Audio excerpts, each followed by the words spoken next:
আসসালামু আলাইকুম বন্ধুরা, কেমন আছেন সবাই? আশা করি কমেন্ট করে বলে যাবেন। আমিও আলহামদুলিল্লাহ ভালো আছি। তো আজকে আমি চলে গিয়েছিলাম একটা মেলাতে। এই মেলার লোকেশনটা হচ্ছে হাটহাজারী, চট্টগ্রামে। সেখানে দেশীয় পণ্যের বিভিন্ন ধরনের আইটেম নিয়ে মেলা বসেছে। তো আমার মনটা আজকে ভীষণ খারাপ, তাই আমি আর আমার পুচকু দুই মা মেয়ে চলে গেলাম মেলাতে। মেলাতে যাবার পরে সবথেকে বেশি যে আইটেমগুলো আমার চোখে পড়েছে সেটা হচ্ছে মেয়েদের বিভিন্ন ধরনের কসমেটিক সামগ্রী আমার তেমন একটা ব্যবহার করা হয় না, তাই আমি তেমন কিছুই কিনিনি, শুধু দেখছিলাম। কারণ কোনো কিছু কিনে ফেলে রাখা আমার একদমই পছন্দ না, আর এটা আপনাদের ভাইয়াও পছন্দ করে না। তার কথা একটাই যে তুমি যে কোনো জিনিস কিনবা সেই জিনিসটা তুমি ব্যবহার করবা, যদি ব্যবহার না করো সেই জিনিসটা কেনার কোনো প্রয়োজন নেই।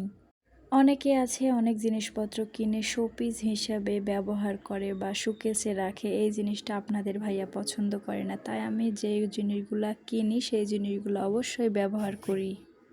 ব্যবহার করলে আপনাদের ভাইয়া খুশি হয়, তাই আমি ওর খুশিটাই চাই। যাই হোক, এতদিনে আমার বউটা যে আমার মনের কথা বুঝতে পেরেছে, এটার জন্যই আমাকে সকাল থেকেই বলছিল যে মনটা খারাপ, মনটা খারাপ।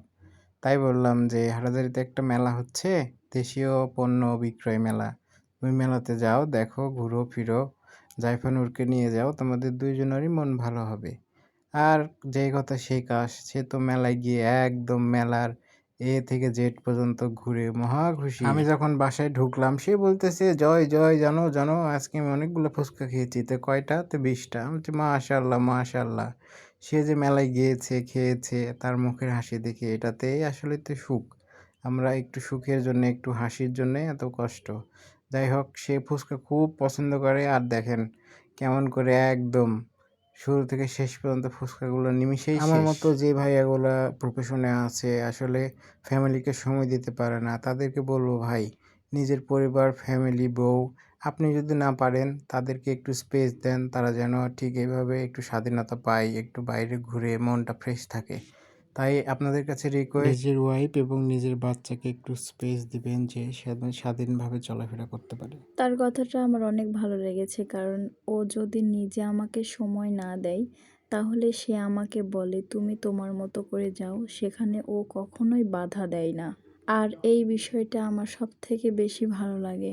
ভালো লাগা যেমন তেমন মানসিক শান্তিটা বেশি পাই। তো যাই হোক, এখানে এসে আমি ফুচকা এবং চটপটি দুটি খেয়েছি। ঠান্ডার সময় বেশিক্ষণ ওখানে দেরি করিনি, জাস্ট চটপটি আর ফুচকা খেয়ে আমার পিসকিকে নিয়ে চলে এসেছি।